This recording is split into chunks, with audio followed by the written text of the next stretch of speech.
مناسبت سے ہوتا ہے کہ اللہ تبارک و تعالیٰ اپنے بندوں کو چند دن کچھ راتیں عطا فرما دیتے ہیں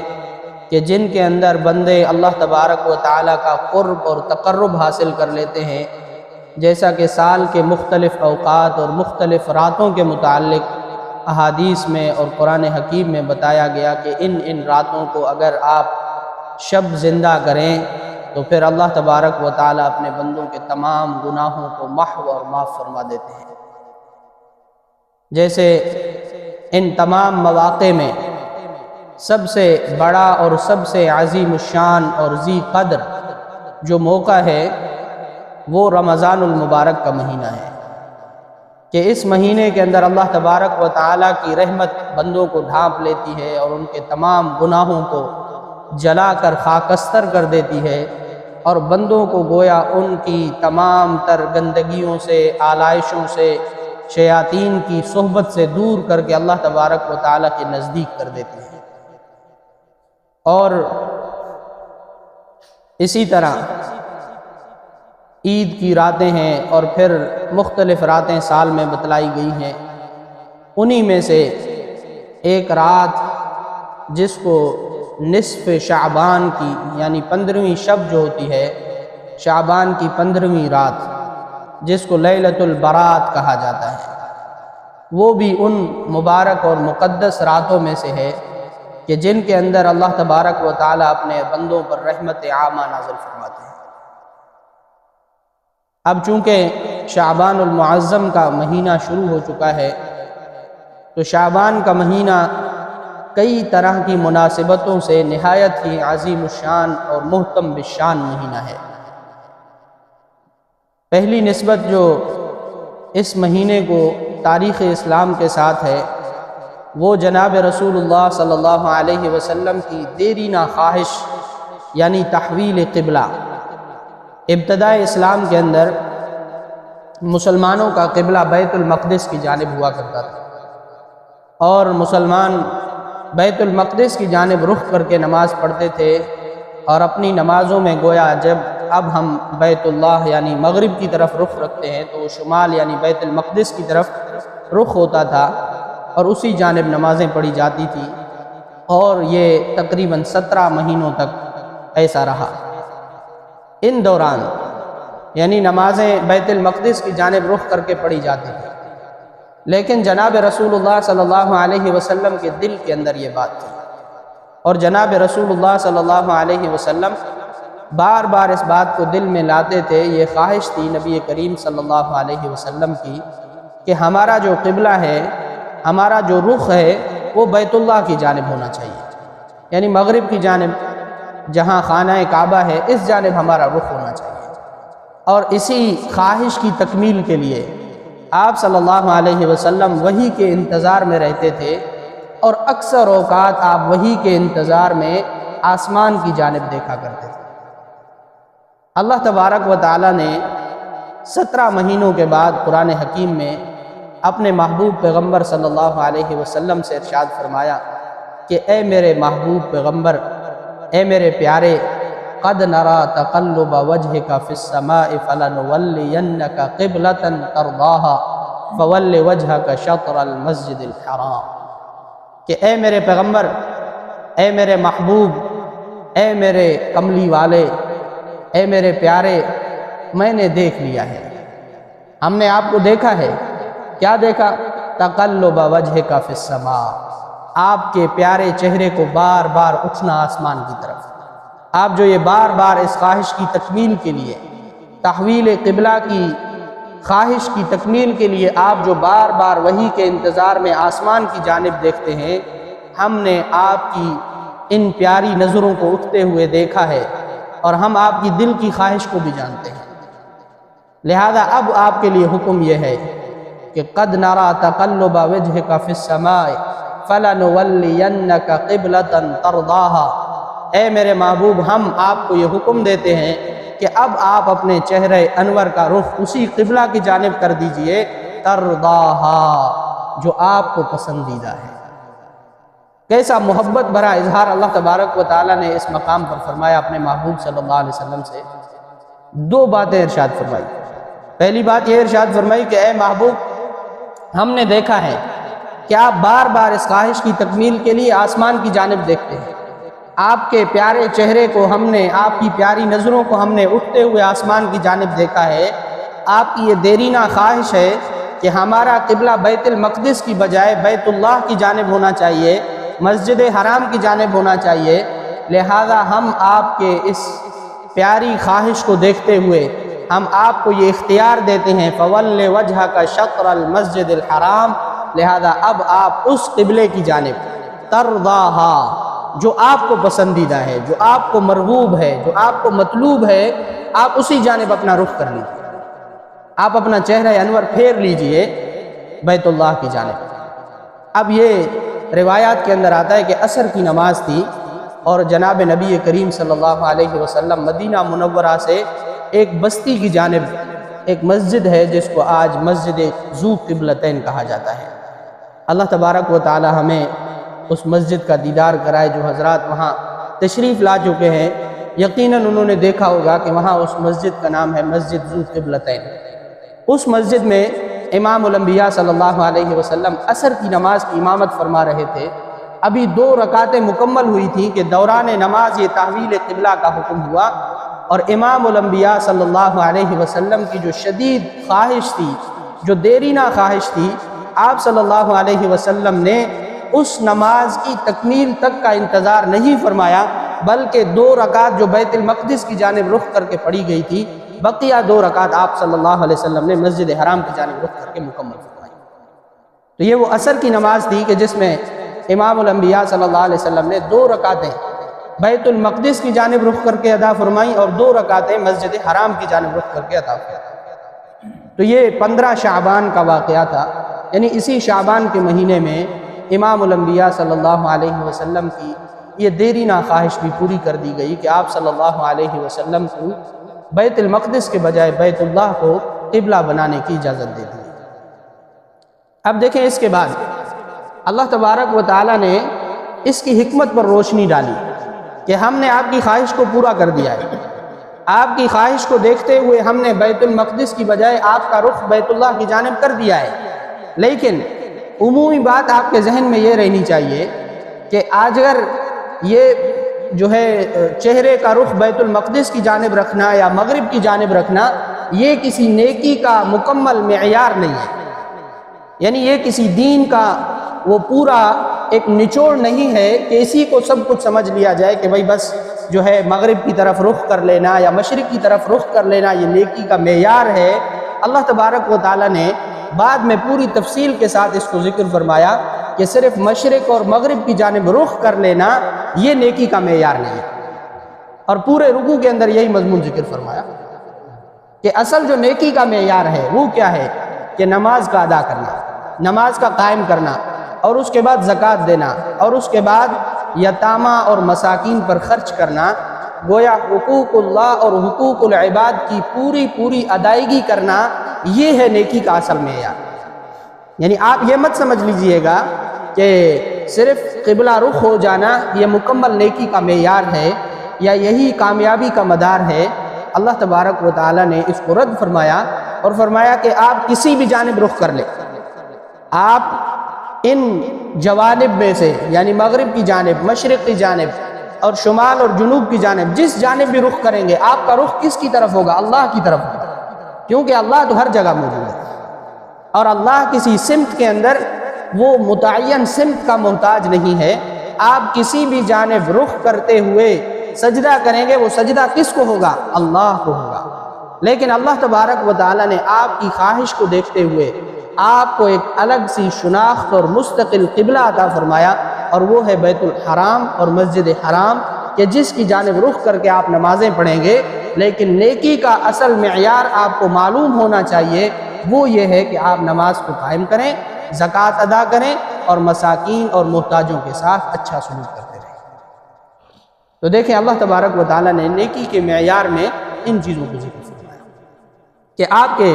ذہن کے اندر دین کا اصل خلاصہ یہ ہونا چاہیے کہ حقوق اللہ اور حقوق العباد کی پوری ادائیگی۔ تو یہ ایک نسبت شعبان المعظم کی جو تاریخ کے ساتھ ہے وہ یہ ہے کہ یہ تحویل قبلہ کا واقعہ 15 شعبان المعظم کو پیش آیا اور جناب رسول اللہ صلی اللہ علیہ وسلم کی دیرینہ خواہش کی تکمیل کر دی گئی۔ اب دوسری نسبت جو شعبان المعظم کو فضیلت اور عظمت کے ساتھ اور تقدس کے ساتھ ہے، وہ یہ ہے کہ اللہ تبارک و تعالیٰ نے اس مہینے کو رمضان کا مقدمہ بنایا ہے۔ اور یہ روایت مشہور ہے کہ امام الانبیاء صلی اللہ علیہ وسلم جب رجب کا چاند دیکھتے تھے تو یہ دعا فرماتے تھے کہ اللہم بارک لنا فی رجب و شعبان و بلغنا رمضان، کہ اے اللہ ہمارے لیے رجب اور شعبان میں برکت عطا فرما، یعنی ہماری عمروں کو اتنا دراز فرما کہ وبلغنا رمضان، تاکہ ہم رمضان کی نعمتوں کو، رمضان کی رحمتوں کو اور برکتوں کو سمیٹ سکیں، اور ہمیں یہ نصیب فرما کہ ہم اپنی زندگی کے اندر ایک بار پھر رمضان کی وہ رحمتیں، برکتیں اور آپ کی عطوفتوں کا ہم نظارہ کر سکیں۔ اللہ تبارک و تعالیٰ سے دعا ہے کہ اللہ تبارک و تعالیٰ ہمیں بھی رمضان المبارک کی رحمتیں اور برکتیں دیکھنے اور سمیٹنے کی توفیق نصیب فرمائے۔ تو دیکھیں یہ وہ عظیم مہینہ ہے کہ جس کو رمضان المبارک کے ساتھ نسبت ہے۔ اما عائشہ رضی اللہ عنہما ارشاد فرماتی ہیں کہ میں نے جناب رسول اللہ صلی اللہ علیہ وسلم کبھی بھی اس طرح نہیں دیکھا کہ آپ پورا مہینہ روزے رکھتے ہوں، استکمل الشہر، کہ آپ نے پورا کا پورا مہینہ روزے رکھے ہوں، سوائے رمضان کے میں نے کسی اور مہینے میں آپ کو نہیں دیکھا اس طرح کرتے ہوئے، یعنی ایک دن بھی نہ چھوٹا ہو اور وہ پورا مہینہ آپ کا تسلسل کے ساتھ روزوں میں گزرا ہو۔ ایسا صرف مجھے دیکھنے میں کب ملا؟ رمضان المبارک، کہ رمضان المبارک میں آپ پورے کے پورے مہینے میں روزے رکھتے تھے۔ اور عام مہینوں میں بھی وقفے سے جناب رسول اللہ صلی اللہ علیہ وسلم کی معمول مبارک تھا کہ آپ روزے رکھتے تھے، جیسے ایام بیز ہیں، یعنی ہر مہینے کی 13ویں، 14ویں اور 15ویں کے ایام میں امام الانبیاء صلی اللہ علیہ وسلم روزے رکھتے تھے۔ یا جیسا کہ ایک اور روایت میں آتا ہے کہ امام الانبیاء صلی اللہ علیہ وسلم ہر ہفتے میں پیر اور جمعرات کو بھی روزہ رکھتے تھے۔ تو مختلف اوقات میں، مختلف دنوں میں نفلی روزے رکھنا امام الانبیاء صلی اللہ علیہ وسلم کی سنت مبارکہ اور معمول مبارک تھا۔ اما عائشہ رضی اللہ عنہا فرماتی ہیں کہ رمضان کے بعد جو سب سے زیادہ روزے رکھتے ہوئے جس مہینے میں میں نے دیکھا ہے وہ شعبان کا مہینہ ہے، یعنی شعبان کے مہینے میں امام الانبیاء صلی اللہ علیہ وسلم نہایت کثرت کے ساتھ اور تسلسل کے ساتھ روزے رکھتے تھے۔ اور اما عائشہ رضی اللہ عنہا فرماتی ہے کہ میرے جو روزے قضا ہو جاتے تھے رمضان میں، یعنی نسوانی عذر کی وجہ سے جو روزے قضا ہوتے تھے، ان کی قضا بھی میں اسی یعنی شعبان کے مہینے میں کر لیتا تھا۔ بقیہ ایام میں چونکہ میں امام الانبیاء صلی اللہ علیہ وسلم کی خدمت میں ہوتی تھی تو موقع نہیں مل پاتا تھا، اور میں یہ انتظار کرتی تھی کہ شعبان کا مہینہ شروع ہو اور امام الانبیاء صلی اللہ علیہ وسلم نفلی روزے رکھنا شروع کریں تو پھر میں بھی وہ اپنے قضا روزے اس میں پورے کر لیتا تھا۔ تو گویا شعبان المعظم کے مہینے میں امام الانبیاء صلی اللہ علیہ وسلم کا یہ خاص معمول تھا روزے رکھنے کا۔ اور جب یہ مہینہ شروع ہوتا تھا تو امام الانبیاء صلی اللہ علیہ وسلم صحابہ کرام کو ہدایت فرماتے تھے۔ کیا فرماتے تھے کہ شعبان شہری و رمضان شہر اللہ، کہ شعبان میرا مہینہ ہے اور رمضان اللہ کا مہینہ ہے۔ اعینونی فی ھذا الشہر، میری مدد کرو اس مہینے میں، کس کے ساتھ؟ فی الصیام والقیام، روزوں کے ساتھ، نمازوں کے ساتھ، نفلی روزوں کے ساتھ اور نفلی نمازوں کے ساتھ اس مہینے میں میری مدد کرو۔ یعنی اس مہینے میں تمہیں چاہیے کہ تم کیا کرو؟ کثرت کے ساتھ نفل روزے رکھو اور نفل نمازیں پڑھنے کا اہتمام کرو۔ تو یہ مہینہ کئی طرح سے برکتوں اور رحمتوں کا مہینہ ہے، جیسا کہ خود اس کے نام سے بھی ظاہر ہوتا ہے کہ شعبان یہ شعب سے نکلا ہے، جس کا مطلب اور معنی اور مفہوم یہ ہے کہ شعب کا معنی ہے شاخ در شاخ کسی چیز کا پھیلنا۔ اب دیکھیں محدثین کرام نے لکھا ہے کہ چونکہ اس مہینے میں اللہ تبارک و تعالی مومن کے رزق کے اندر برکت اور اضافہ فرما دیتے ہیں، اور اسی مہینے کے اندر اللہ تبارک و تعالی مومن کے رزق کا جتنا حصہ مقدر کیا گیا ہوتا ہے پورے سال کے لیے وہ لکھ لیا جاتا ہے، اور اسی مہینے کے اندر یعنی شب برات جس کو نصف شعبان کی رات کہا جاتا ہے، اس رات کے اندر اللہ تبارک و تعالی پورے سال کے اندر جتنے بھی لوگ ہیں ان کے لیے ان کے مقدر کی کتاب کو دوبارہ تازہ کر کے پھر فرشتوں کے حوالے کر دیا جاتا ہے، اور جو جو کام فرشتوں کے مقرر ہوتے ہیں وہ ان کے حوالے کر دیے جاتے ہیں۔ یعنی 15 شعبان کی رات لکھ لیا جاتا ہے کہ اس کی زندگی کے بقیہ ایام کتنے ہیں، اور یہ لکھ لیا جاتا ہے کہ اس سال میں اس کی روزی کا جو حصہ ہے وہ بھی مقرر فرما دیا جاتا ہے۔ تو اس سے یہ بھی معلوم ہوتا ہے کہ اللہ تبارک و تعالیٰ کے ہاں بندوں کے اعمال پیش ہوتے ہیں، اور اللہ تبارک و تعالیٰ اپنے بندوں کے اعمال پر نظر فرماتے ہیں، اور اللہ تبارک و تعالیٰ اپنے بندوں کے اعمال کو دیکھتے ہوئے ان کی مستقبل کے لیے فیصلے فرماتے ہیں۔ جیسا کہ حدیث کے اندر آتا ہے، حدیث پاک کا مفہوم ہے کہ اللہ تبارک و تعالیٰ کے ہاں ہر جمعرات کو تمام بندوں کے اعمال نامے پیش کیے جاتے ہیں، اور ان اعمال کے اندر دیکھتے ہوئے اللہ تبارک و تعالیٰ اپنے رحمت اور فضل سے معاف فرما دیتے ہیں، گناہوں کو معاف فرما دیتے ہیں اور ان پر رحمت نازل فرماتے ہیں، سوائے 2 لوگوں کے ایسے ہیں کہ جن پر رحمت کی نظر نہیں کی جاتی۔ ایک وہ ہے جو بغض رکھنے والا ہو دل میں،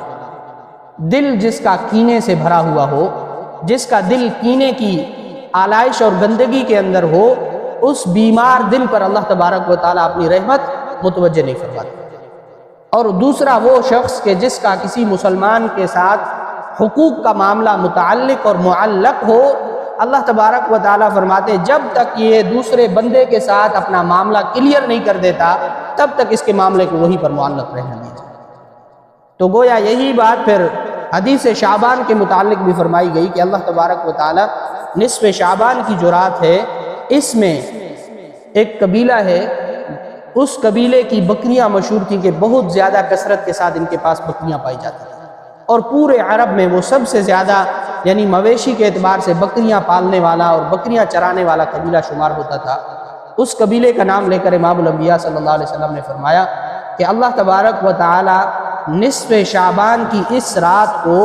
اپنے بندوں کی اس کثرت کے ساتھ مغفرت فرماتے ہیں جس طرح فلاں قبیلے کی بکریوں کے بال ہیں، یعنی ان کے پاس موجود بکریاں اور ان بکریوں کے بالوں کے بقدر اللہ تبارک و تعالیٰ اپنے بندوں کی مغفرت فرماتے ہیں۔ اب دیکھیں ایک بکری کے جسم پر کتنے بال ہوں، پھر سینکڑوں بکریاں ہوں، پھر ہزاروں بکریاں ہوں، پھر وہ قبیلہ مشہور ہو کہ یہ سب سے زیادہ بکریاں پالنے والا قبیلہ ہے، اس قبیلے کی بکریوں کی بالوں کی تعداد کے برابر اللہ تبارک و تعالیٰ اپنے بندوں کی مغفرت فرماتے ہیں۔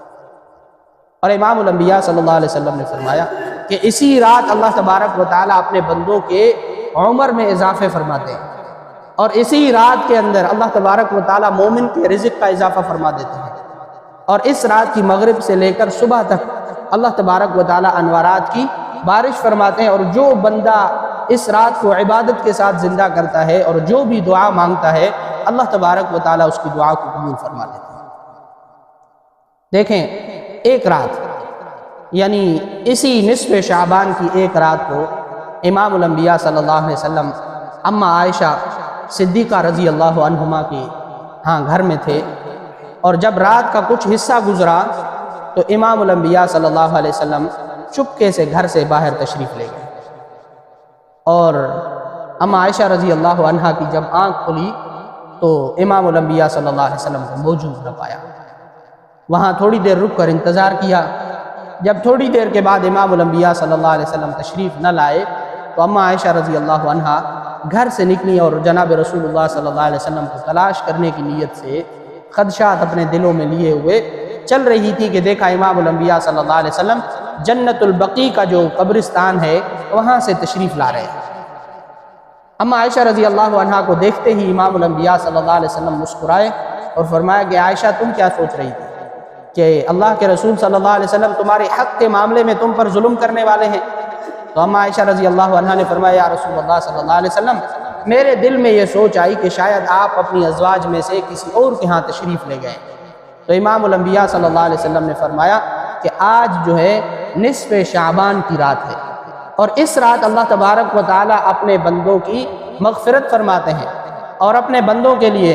رزق کی فراوانی فرماتے ہیں، اور ان کے عمروں کے متعلق اسی رات میں لکھ دیا جاتا ہے، اور فرشتوں کے مقررہ کام ان کے حوالے کیے جاتے ہیں۔ تو اسی رات ہم کو چاہیے کہ ہم اس رات نوافل ادا کریں اور قبرستان جا کر اپنے مردوں کے لیے دعائیں مغفرت کریں۔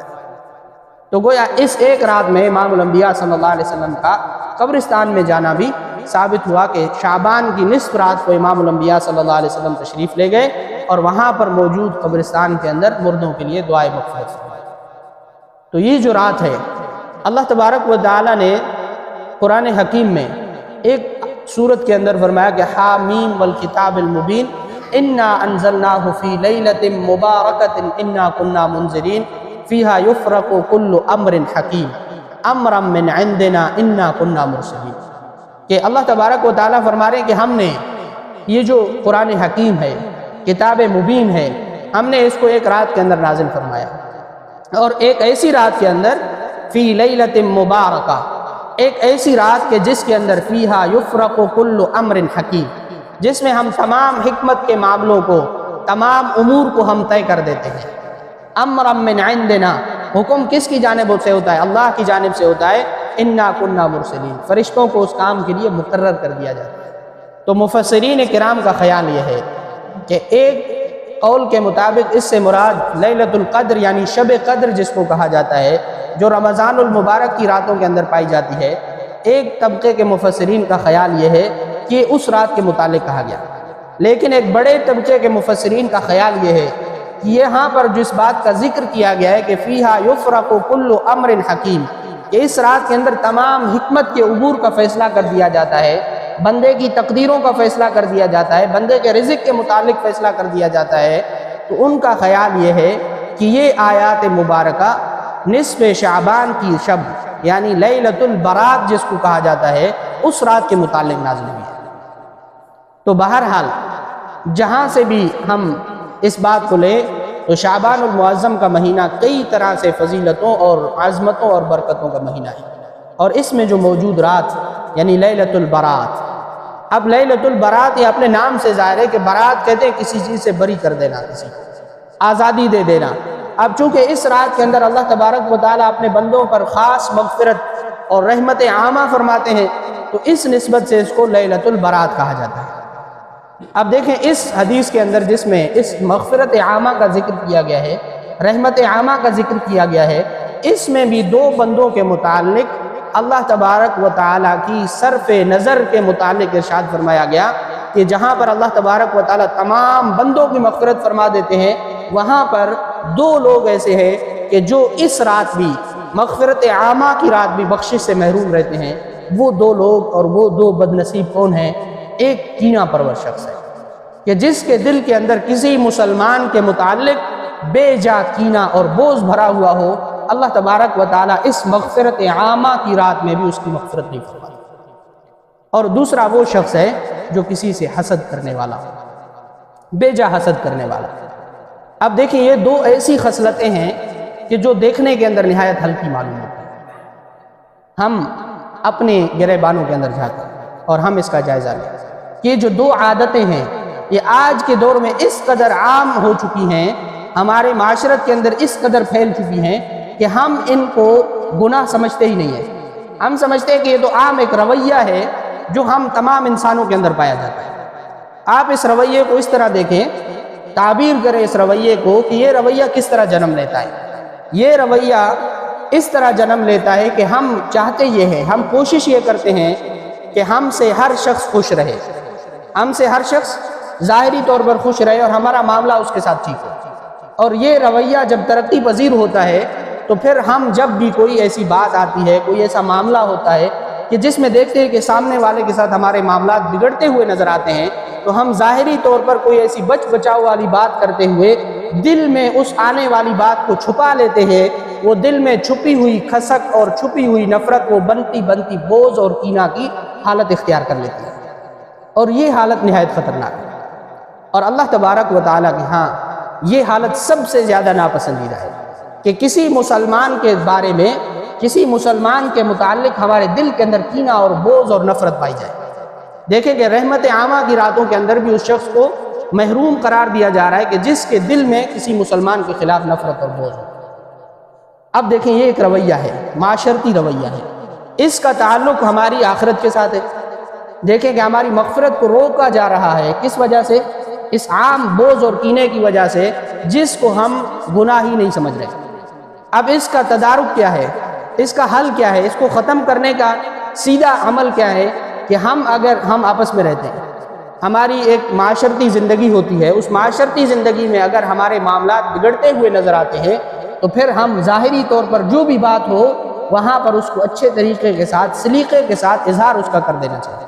نہ کہ اس کو اس بات پر ہمارے دل کے اندر وہ بات جگہ بنا لے اور پھر بعد میں وہ کسی بے جا نفرت اور بغض کا سبب بن جائے۔ اس کا اظہار کر دینا اچھا ہے کہ ہم موقع پر اظہار نہیں کرتے، موقع پر اظہار نہ کر کے ہم خود کو اچھا بنا لیتے ہیں دوسرے لوگوں کی نظروں میں، اور اللہ کی نظروں میں ہم اپنے آپ کو گرا دیتے ہیں۔ ہم یہ سمجھتے ہیں کہ لوگ یہ سمجھ رہے ہیں کہ دیکھیں یہ کتنا اچھا بندہ ہے، کتنی اس کی جو ہے حد کی عزت کی گئی، کتنا اس کے خلاف بولا گیا، پھر بھی یہ کچھ نہیں بول رہا، لیکن اس کے دل میں جو اپنے آپ کے لیے خاموش نفرت جمع کر لی ہے، یہ خاموش نفرت جو بغض اور کینے کا سبب بن رہی ہے، یہ آگے چل کر اس کو ہلاک کرنے والی ہے، اس کو برباد کرنے والی ہے۔ دیکھیں امام الانبیاء صلی اللہ علیہ وسلم ایک دن صحابہ کرام کے درمیان تشریف فرما ہے، ایک شخص وہاں سے گزرتے ہیں تو امام الانبیاء صلی اللہ علیہ وسلم نے ارشاد فرمایا کہ کیا تم لوگ دنیا کے اندر اس دنیا میں یعنی جنتی کو دیکھنا چاہتے ہو؟ یعنی تم یہ چاہتے ہو کہ ہم ایک زندہ جنتی کا دیدار کریں؟ تو صحابہ کرام رضی اللہ عنہم نے عرض کیا یا رسول اللہ صلی اللہ علیہ وسلم ایسی خواہش کس کی نہ ہوگی، یعنی ہم تو چاہتے ہیں کہ ہم دیکھیں کہ زندہ جنتی کون ہے، وہ شخص کون ہے، وہ خوش نصیب کہ جس کے متعلق آپ دنیا میں فرما رہے ہیں کہ یہ جنتی ہے، گھومتا پھرتا زندہ جنتی ہے، یہ کون ہے؟ صحابہ کرام رضی اللہ عنہم نے فرمایا یہ شخص جو جا رہا ہے یہ جنتی ہے۔ اب صحابہ کرام رضی اللہ عنہم نے ان کی جانب دیکھا تو وہ انہی میں سے ایک شخص تھے، انہی کے ساتھ اٹھتے بیٹھتے تھے، رسول اللہ صلی اللہ علیہ وسلم کی مجلس میں بیٹھتے تھے، انہی کے ساتھ بازار میں تجارت کرتے تھے، انہی کے ساتھ جہاد کرتے تھے، انہی کے ساتھ دوسرے امور میں شریک ہوتے تھے۔ تو ایک صحابی رضی اللہ عنہ فرماتے مجھے اس بات کا تجسس ہوا کہ آخر اس شخص کے اندر کیا ایسی خاص بات ہے کہ جس کے متعلق امام الانبیاء صلی اللہ علیہ وسلم فرما رہے ہیں کہ یہ زندہ جنتی ہے۔ تو وہ فرماتے ہیں کہ میں ان کے ہاں چلا گیا رات کے وقت اور میں نے کہا کہ میں آپ کے ہاں مہمان بننا چاہتا ہوں۔ انہوں نے کہا آ جائیں۔ انہوں نے ان کو اپنے ساتھ گھر میں رکھ لیا مہمان بنا کے۔ اب انہوں نے کہا کہ عشاء کی نماز ہم پڑھ کے آئے اور ہم سو گئے، وہ بھی سو گئے۔ پھر جیسے معمول تھا ہم اٹھے، ہم نے تہجد کی نماز پڑھی، میں نے دیکھا کہ وہ بھی اٹھا ہے اور اس نے بھی 2 مختصر رکعتیں تہجد کی پڑھی اور دوبارہ سو گئے اور فجر کی نماز تک وہ سوئے رہے۔ اور پھر اسی طرح فجر کی نماز ہوئی، فجر کی نماز کے بعد وہ چل پڑا اپنی تجارت کی جانب، میں بھی اس کے پیچھے پیچھے اب چل رہا ہوں۔ تجسس ہوا، رات گزر گئی، کوئی ایسا خاص عمل میری نظر میں نہیں آیا۔ اب کا سارا دن میں اس کے پیچھے پیچھے چل رہا ہوں، وہ کہیں تجارت کے لیے جاتا ہے میں اس کے پیچھے ہوں۔ کرتے کرتے ظہر کی نماز ہوئی، ہمارے ساتھ اس نے ظہر کی نماز پڑھی، پھر یہ سلسلہ شروع ہوا، عصر کی نماز پڑھی، مغرب کی پڑھی، پھر اسی طرح عشاء کی نماز پڑھی۔ میں دوسری رات بھی اس کے پاس پہنچ گیا، میں نے کہا میں آپ کے پاس ہونا چاہتا ہوں۔ انہوں نے کہا رک جائیں۔ پھر دوسری رات اسی طرح گزری، پھر دوسرا جو دن تھا وہ اسی طرح اسی تجسس میں گزر گیا۔ تیسری رات آ گئی، انہوں نے کہا پھر میں نے اس خواہش کا اظہار کیا، انہوں نے قبول کر لیا کہ آپ آ جائیں۔ 3 راتیں اور 2 دن انہوں نے مسلسل اس کے پیچھے گزارے کہ یہ ایسا کون سا خاص عمل کرتا ہے جو ہم نہیں کرتے، جس کی وجہ سے امام الانبیاء صلی اللہ علیہ وسلم فرما رہے ہیں کہ یہ زندہ جنتی ہے۔ لیکن ان 3 راتوں اور 2 دنوں میں ایسا کوئی خاص اور امتیازی عمل سامنے نہیں آ سکا۔ اب جو ہے وہ صحابی فرماتے ہیں کہ میں نے مجبور ہو کے ان سے یہ بات ذکر کی کہ بھائی میں مہمان جو آپ کے پاس بن کے آیا تھا وہ اس ایک خاص وجہ سے بن کے آیا تھا کہ میں دیکھنا چاہتا تھا کہ آپ کون سا خاص ایسا عمل کرتے ہیں جو ہم نہیں کرتے۔ آپ ہمارے ساتھ رہتے ہیں، نمازیں ہم ساتھ پڑھتے ہیں، تہجد آپ بھی پڑھتے ہیں، ہم بھی پڑھتے ہیں، تو اس میں ایسا کون سا خاص عمل ہے جو آپ کر لیتے ہیں؟ تو اس صحابی نے مسکرا کر فرمایا کہ وہ عمل آپ کو ایسے پتہ نہیں چلے گا کہ جب تک میں آپ کو نہ بتاؤں۔ تو انہوں نے کہا کہ آپ مجھے بتا دیں۔ تو صحابی رضی اللہ عنہ نے فرمایا کہ دیکھیں جب عشاء کی نماز پڑھ کے واپس آتے ہیں تو میں سوتے ہوئے ایک بار اپنے دل کا محاسبہ کرتا ہوں، اور جب میں دیکھتا ہوں کہ میرا دل تمام مسلمانوں کی نفرت اور بغض سے خالی ہے پھر میں سو جاتا ہوں۔ بس یہ میرا عمل ہے کہ میں اپنے دل کو سوتے ہوئے تمام مسلمانوں کی نفرت اور بغض سے خالی کر کے سوتا ہوں، یہی میرا وہ عمل ہے۔ اس کے علاوہ آپ کو ایسا کوئی خاص عمل میری زندگی میں نہیں ملے گا۔ اور اگر امام الانبیاء صلی اللہ علیہ وسلم نے میرے لیے جنتی ہونے کا ذکر فرمایا ہے تو ضرور یہ اسی عمل کی وجہ سے۔ دیکھیں یہ کتنا بڑا عمل ہے کہ ہمارا دل کسی بھی مسلمان کی بے جا نفرت، بغض اور کینے سے خالی۔ ہمارا معاملہ اگر کسی کے ساتھ ہے تو ہم براہ راست اس کا حل نکالیں، اس کو بتائیں کہ یہ فلاں بات آپ کی مجھے پسند نہیں آئی، فلاں عمل آپ کا مجھے اچھا نہیں لگا، اس معاملے کو وہاں پر حل کر کے دل کو کسی بھی بے جا نفرت اور بغض سے خالی کر دیا، ورنہ یہ پھر بڑی ہلاکت کا سبب ہے۔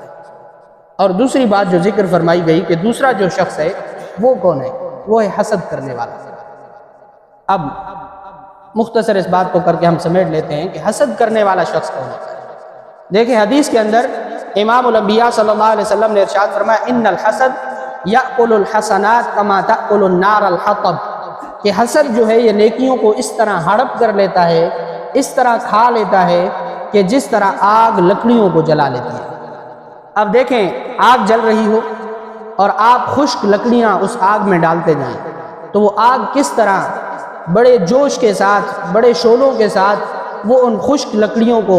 جلاتی ہوئی چلی جاتی ہے بڑی آسانی کے ساتھ۔ تو امام الانبیاء صلی اللہ علیہ وسلم نے یہ تمثیل فرمائی کہ حسد نیکیوں کو اسی طرح جلدی کھانے والا ہے اور ختم کر دیتا ہے۔ اور دوسری حدیث میں اس تمثیل کو اس طرح ذکر کیا گیا کہ حسد انسان کی نیکیوں کو اس طرح کھاتا ہے گویا دیمک لکڑی کو کھا لیتی ہے، یعنی جس طرح دیمک لکڑی کو اندر اندر سے خالی کر دیتی ہے، کھوکھلا کر دیتی ہے، اسی طرح نیکیوں کو اندر ہی اندر سے حسد کھوکھلا کر دیتا ہے۔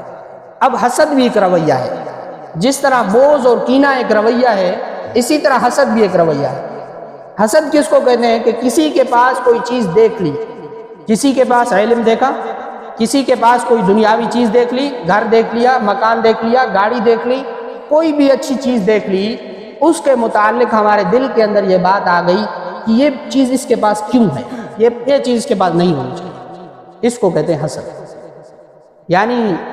یہ ایک ایسا رویہ ہے کہ جو دوسروں کی چیزوں پر ہم نظر رکھ کے اپنے دل کے اندر پا لیتے ہیں کہ بسا اوقات ایسا ہوتا ہے کہ ہم اس چیز سے محروم ہوتے ہیں جو اللہ نے اس کو دی ہوئی ہے۔ اب دنیا کسی کو اللہ نے دی ہوئی ہے تو ہمارے دل میں یہ حسد پیدا ہوتا ہے کہ یہ چیز اس کے پاس کیوں ہے، یہ چیز اس کے پاس نہیں ہونی چاہیے، یہ گاڑی اس کے پاس کیوں ہے، نہیں ہونی چاہیے، یہ دکان اس کے پاس کیوں ہے، نہیں ہونا چاہیے، یہ گھر اچھا اس کے پاس کیوں ہے، نہیں ہونا چاہیے، اس کے پاس علم ہے، نہیں ہونا چاہیے۔ اب یہ حسد ایک رویہ ہے جو ہم ایک دوسرے کے متعلق پال لیتے ہیں دل میں، یعنی یہ خواہش ہوتی ہے کہ یہ چیز اس کے ہاتھ سے چلی جائے، چاہے مجھے حاصل ہو یا نہ ہو، یہ دونوں صورتوں میں یہ کیا ہونی چاہیے، اس کے پاس نہیں رہنی چاہیے، اس کو کہتے ہیں حسد۔ اور یہ امام الانبیاء صلی اللہ علیہ وسلم نے اس کو سخت ترین گناہوں میں شمار کیا ہے۔ اور دیکھیں کہ لیلۃ القدر اور شب برات جیسی مغفرت عامہ کی راتوں میں بھی بغض اور کینہ پرور شخص اور حسد رکھنے والے شخص کے متعلق ارشاد فرمایا گیا کہ ان دونوں کی مغفرت نہیں کی جاتی۔ دیکھیں یہ کتنا بڑا سخت رویہ ہے۔ اب اس کے مقابلے میں ایک اور چیز ہے جس کو غبطہ کہا جاتا ہے۔ اب غبطہ کیا ہے کہ آپ نے کوئی چیز کسی کے پاس دیکھ لی، آپ کے دل کے اندر یہ حسرت پیدا ہوئی کہ کاش یہ چیز میرے پاس بھی ہونی چاہیے۔ یہ ہے، اس کی اجازت ہے کہ آپ یہ حسرت کر سکتے ہیں، آپ یہ خواہش کر سکتے ہیں کہ فلاں کے پاس یہ چیز ہے تو میرے پاس بھی ہونی چاہیے۔ اب اس کا طریقہ کیا ہے کہ آپ اللہ سے دعا مانگیں اور جو محنت کر کے جس جگہ پر، جس مقام پر، جس چیز کے حصول پر وہ پہنچائے، آپ محنت کر کے آپ اللہ سے مانگتے ہوئے اس چیز تک پہنچ جائیں۔ یہ رویہ کیا ہے، قابل تعریف بھی ہے اور جائز اور مباح بھی ہے، یہ آپ کر سکتے ہیں، اس کو غبطہ کہا جاتا ہے۔ لیکن یہ اگر رویہ ہم پال لیتے ہیں کہ بھائی ہمیں حاصل ہو یا نہ ہو، مجھے کوئی فرق نہیں پڑتا، بس اس کے پاس نہیں ہونی چاہیے، ایک ہے دل میں پال لینا، پھر یہ کہ اس کے خلاف کسی طور پر کسی مجلس میں ذکر کرنا، کسی طور پر اس کے خلاف سازشیں بنانا، یہ اس سے بھی آگے کا عمل ہے۔ تو یہ دونوں ایک ایسے معاشرتی رویے ہیں جو براہ راست ہماری آخرت پر اثر انداز ہوتے ہیں۔ دیکھیں ہم بھلے نماز پڑھنے والے ہیں، ہم قرآن پڑھنے والے ہیں، ہم حج کر لیتے ہیں، ہم عمرہ کر لیتے ہیں، روزے رکھ لیتے ہیں، جتنے بھی نیک عمل ہم کر لیں، نیک عمل کی قبولیت آخر میں جا کر لٹک جاتی ہے ان دو رویوں کی وجہ سے کہ یہ دو رویے ہم نے معاشرتی طور پر اپنے انسانوں کے درمیان ہم نے کیوں رکھے۔ تو اللہ تبارک و تعالیٰ سے دعا ہے کہ اللہ تبارک و تعالیٰ ہمیں ان منفی رویوں سے نجات عطا فرمائے، اور اللہ تبارک و تعالیٰ ہمیں بغض اور کینہ سے اپنے دلوں کو خالی کرنے اور حسد اور اس طرح کے دوسرے غیر ممدوح اور بری خیالات اور برے رویوں سے اللہ تبارک و تعالیٰ ہمیں محفوظ فرمائے۔ وآخر دعوانا الحمدللہ۔